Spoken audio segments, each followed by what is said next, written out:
জীবনটা আসলে সবসময় যেমন আমরা কল্পনা করি তেমন হয় না। ছোটবেলায় একটা দৃশ্য মনে হতো, বড় হলে সব বুঝে ফেলবো, হয়তো নিজের মতো করে বাঁচব। কিন্তু যত বড় হচ্ছি ততই বুঝি বোঝার চেয়েও বই বেড়ানো অনেক কঠিন। প্রতিদিন একটা লড়াই, নিজের সাথে, সমাজের সাথে, আবার কখনো কখনো ভাগ্যের সাথে।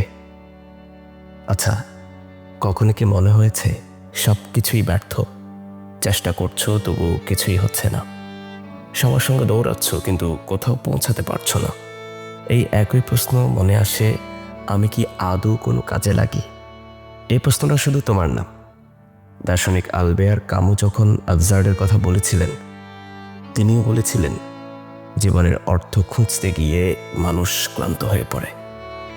জীবন যেখানে প্রশ্নের পাহাড়, সেখানে উত্তরের ছায়াও নেই।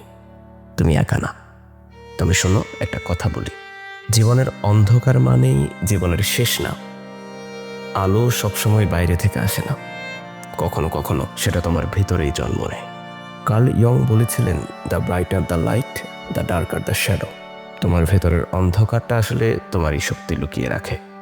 তুমি যদি সেদিকে তাকাতে সাহস পাও, তাহলে দেখতে পাবে তোমারই ছায়ায় দাঁড়িয়ে আছে ভবিষ্যতের তুমি। জীবনটা একটা নদীর মতো, কখনো শান্ত, কখনো উত্তাল। যদি ভেসে যাও, ডুবে যাবে। কিন্তু যদি হাল ধরো, নিজের কষ্টটাকে যদি বাঁচার কারণ বানাও, তবে তুমি বাঁচবেই। মানুষ অদ্ভুত প্রাণী। হাজারবার হেরে গিয়েও সে আবার ঘুরে দাঁড়ায়, আবার ভালোবাসে, আবার স্বপ্ন দেখে।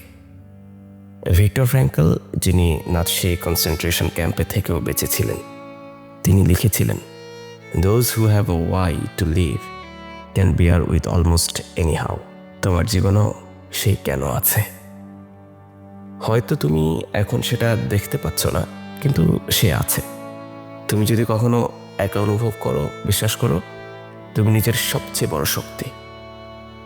নিজেকে ছোট মনে করো না, কারণ তোমার জীবনের গল্প এখনো শেষ হয়নি। এখনো অনেক অধ্যায় বাকি। যে স্বপ্নগুলো ধুলোয় মিশে গেছে, তারা আজও বেঁচে আছে। তুমি শুধু এগিয়ে চলো এক পা করে, ধীরে হলেও। দেখো, একটা কথা আছে, রাত যত গভীর হয়, প্রভাত তত নিকটে আসে।